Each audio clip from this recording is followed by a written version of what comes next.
ጉዟችን የሚጀምረው ከዚህ ነው ከካንሳይ ዓለም አቀፍ አውሮፕላን ማረፊያ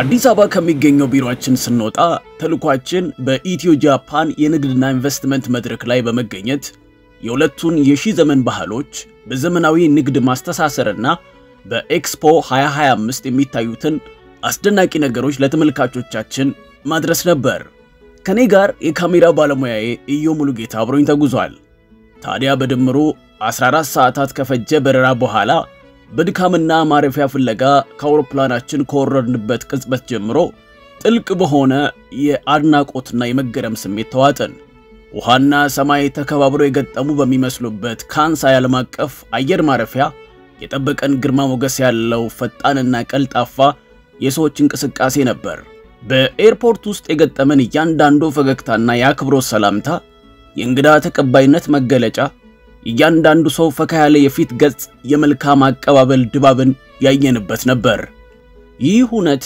የመጀመሪያው የጃፓንና የጃፓናውያን መንፈስ ቅምሻችን ነበር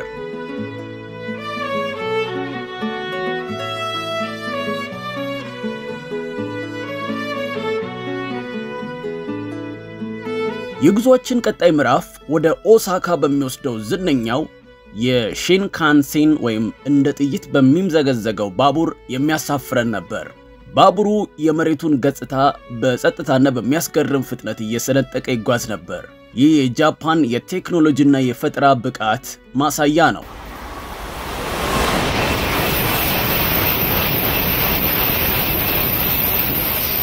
በመስኮታችን በኩል በፍጥነት የሚተላለፉትን የከተማና የገጠር እይታዎች እየተመለከትን ተመስጠን ቀረን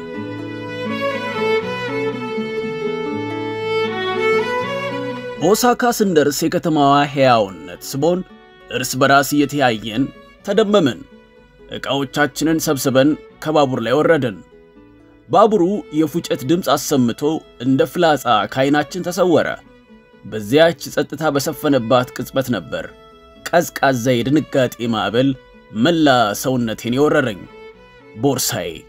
ቦርሳዬ ከዚያ ፈጣን ባቡር ጋር አብሮ ተሰውሯል ልቤ ክፉኛ ደነገጠ ሁሉ ነገሬ በዚያ ቦርሳ ውስጥ ነበር የሥራ ፋይሎቻችንን የያዘው ላፕቶፔ ፓስፖርቴ የአውሮፕላን ትኬቶቼና ለዚህ ጉዞ አስፈላጊ የሆነው ነገር ሁሉ በቅጽበት በማላውቀው ሀገር ጥሎኝ ተሰወረ ድንጋጤ ወረረኝ እንከን የለሽ መስሎ የታየኝ የጃፓን ስርዓት በቅጽበት ባዕድ ሆነብኝ ምንም ነገር ከቦታው የማይጠፋ በሚመስልባት ሀገር ውስጥ እንዴት እንዲህ አይነት ስህተት ልሰራ ቻልኩ እንዴት ያለው ብሽቅ በሆን ነው በየራሴን ተቆጣሁት ከካሜራ ባልደረባዬ ኢዮብ ጋር በመሆን በአቅራቢያው ወደሚገኝ የፖሊስ ጣቢያ ሮጥን በጉዟችን አብሮን ካለው ኢትዮጵያዊ የጃፓን ነዋሪና ጃፓንኛ ተናጋሪ ዳንኤል ጋር ሆነን ሁኔታውን አስረዳን ፖሊስ በትግስትና በእርጋታ መንፈስ አዳመጠን ዝርዝር መረጃዎቹን የባቡር ቁጥር የተቀመጥንበት የባቡር ክፍልና ወንበር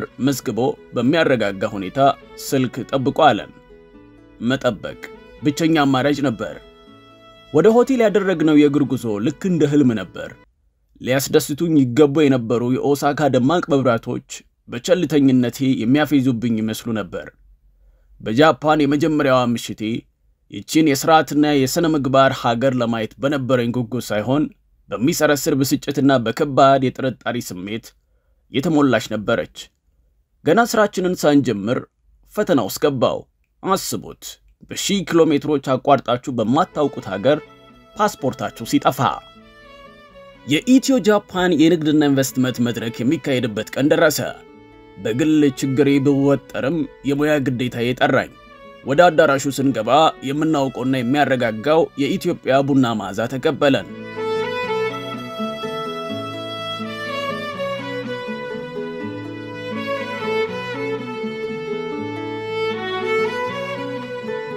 የሀገራችን መገለጫ የሆነው ባህላዊው የቡና ስነ ስርዓት በሁለቱ ሀገራት ባለሀብቶችና ዲፕሎማቶች ተከቦ ነበር ለቅጽበትም ቢሆን የተረበሸውን መንፈሴን አረጋጋለኝ።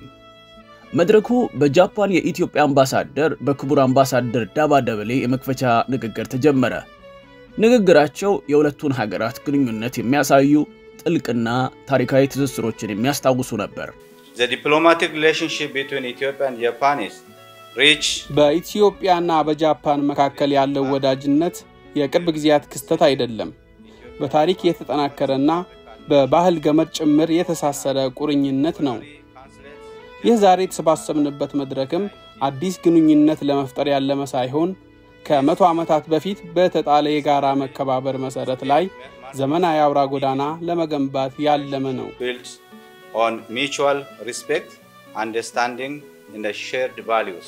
በመቀጠል የኦሳካ ከተማ የኢኮኖሚ ጉዳዮች ዋና ዳይሬክተር የሆኑት አቶ ኦካሞቶ ኬጂ መድረኩን ተረከቡ።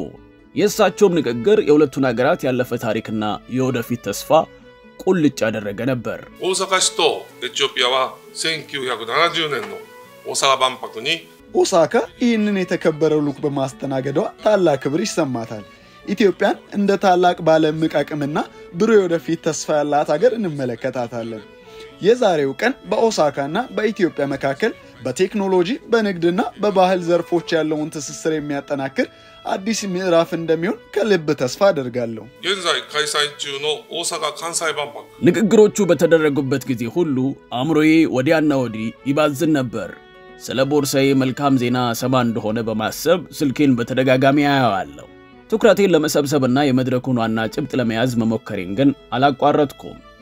የጃፓን የውጭ ንግድ ድርጅት የኦሳካ ቅርንጫፍ ዳይሬክተር የሆኑት አቶ ኖዛዋ ታኩር የሁለቱን አንጋፋ ሀገራት ግንኙነትና ሌሎች ገጽታዎች አጉልተው ተናገሩ። JETRO has responded. እኛ በጄትሮ የኢትዮጵያ መንግስት ለባለሀብቶች ምቹ ሁኔታ ለመፍጠር የወሰዳቸውን እርምጃዎች እናደንቃለን። በቅርቡ የተደረጉት የኢኮኖሚ ማሻሻያዎች ኢትዮጵያ ለንግድ ክፍት መሆኗን ለዓለም በግልጽ ያሳያሉ።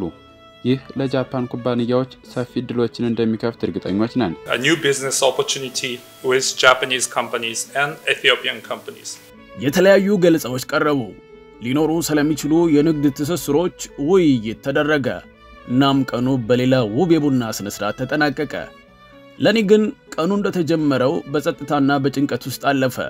በዛች ሌሊት የጠፋው ቦርሳዬ ሐሳብ ጸጥታ የሰፈነባቸውን ሰዓታት ሰንጥቆ ሲረብሸኝ ስላደረ አንዳችም እንቅልፍ አልወሰደኝም ነበር።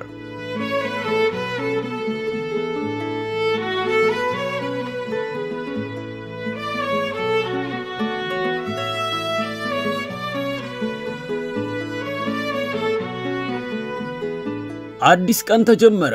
ከአምባሳደሩ የቀረበልን የኤክስፖ 2025 ኦሳካን ጉብኝት ግብዣ ከጭንቀቴ በጥቂቱም ቢሆን የሚገላግል አጋጣሚ ሆነልኝ። ወደ ኤክስፖ መከናወኛ ግቢ ያደረግነው ጉዞ ልክ ወደ ሌላ ዓለም የመግባት ያህል አስደናቂ ነበር።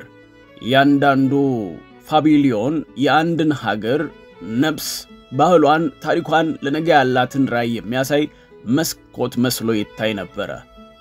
የጃፓንና የህንድን ፓቪሊዮኖችን ጎበኘን። ያንዳንዱ በራሱ የሐሳብና የልቀት ዓለም ነበር። ከጎበኘናቸው ሁሉ ግን የወደፊቱን ዘመን በእውን የሚዳስስ መስሎ ይታየን በጃፓን ፓቪሊዮኖች ውስጥ ነበር። በአንዱ የጃፓን የጤና ፓቪሊዮን ውስጥ ለእይታ የቀረበው ቴክኖሎጂ አሁን ካለው ዓለም በ50 ዓመት የቀደመ እንደሆነ ተነገረን። አጀብ ተሰኘን። ይህንን አይቶ አለመገረም የእውነት አስቸጋሪ ነበር። የአንድ ሙሉ አካል የምርመራ ማሽን ዲያግኖስቲክ ፖድ የሙከራ ትርኢት ተመለከተን። አንድ ሰው ወደ ውስጥ ይገባል እና ከ10 ደቂቃ ባነሰ ጊዜ ውስጥ አጠቃላይ የጤና ምርመራውን ያጠናቅቃል። ነገር ግን ታምሩ በዚህ ብቻ አያበቃም። ውጤቱ ታትሞ ሲወጣ ማሽኑ በዚያች ቅጽበት ሰውነቱ የሚፈልጋቸውን ፕሮቲኖችና የአመጋገብ መመሪያዎች ከነ የሚወስዱት ንጥረ ነገር ጭምር ያቀርብሎታል።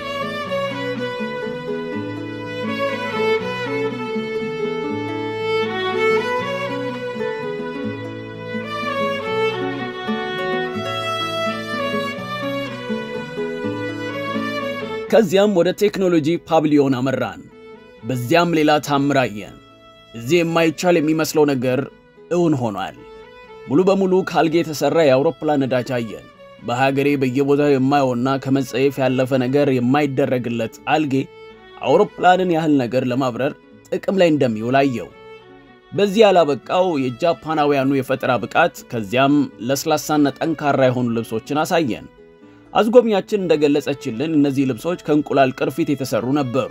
በየቀኑ የሚጣል ቆሻሻ በጃፓን ምድር ወደ ፋሽን ተቀይሮ ሲመለከት አግራሞቴ ይበልጥ ናረ። ለጥቂት ሰዓታት በእነዚህ አስደናቂ ፈጠራዎች ተከብቤ የጠፋውን ቦርሳዬን ረሳሁት። የሰው ልጅ የፈጠራ ችሎታና ለወደፊት ያለው ገደብ የለሽ ብሩህ ተስፋ እጅግ የሚያስገርም ነበር። ጃፓን ስራቷን፣ ትትናዋን እና አሁን ደግሞ ህልሟን የማየት ኃይሏን አሳይታኛለች። በዚያ ህልም ውስጥ ትንሽ የተስፋ ጭላንጭል አገኘው። ለሀገሬም መንፈሳዊ ቅናት አደረብኝ።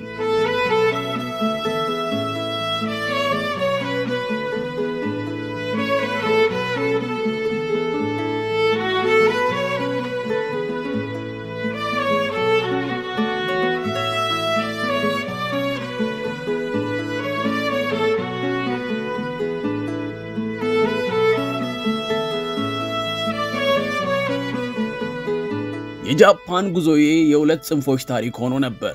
የግል ስህተቴ የፈጠረው ጭንቀትና ብስጭት ከንከን የለሹ የጃፓኖቹ ቆይታ ጋር ተጋጨብኝ። ጥያቄው ግን እንደቀጠለ ነበር። በዚህች የተቃርኖች ምድር ውስጥ የራሴን መረጋጋት ማግኘት እችል ይሆን? ከፖሊስ ጣቢያ የምጠብቀው ስልክ ግን ሳይደወል ውሎ ሳይደወል መሸ። ደሞ ሌላ ጭንቀት፣ ደሞ ሌላ እንቅልፍ አልባ ሌሊት።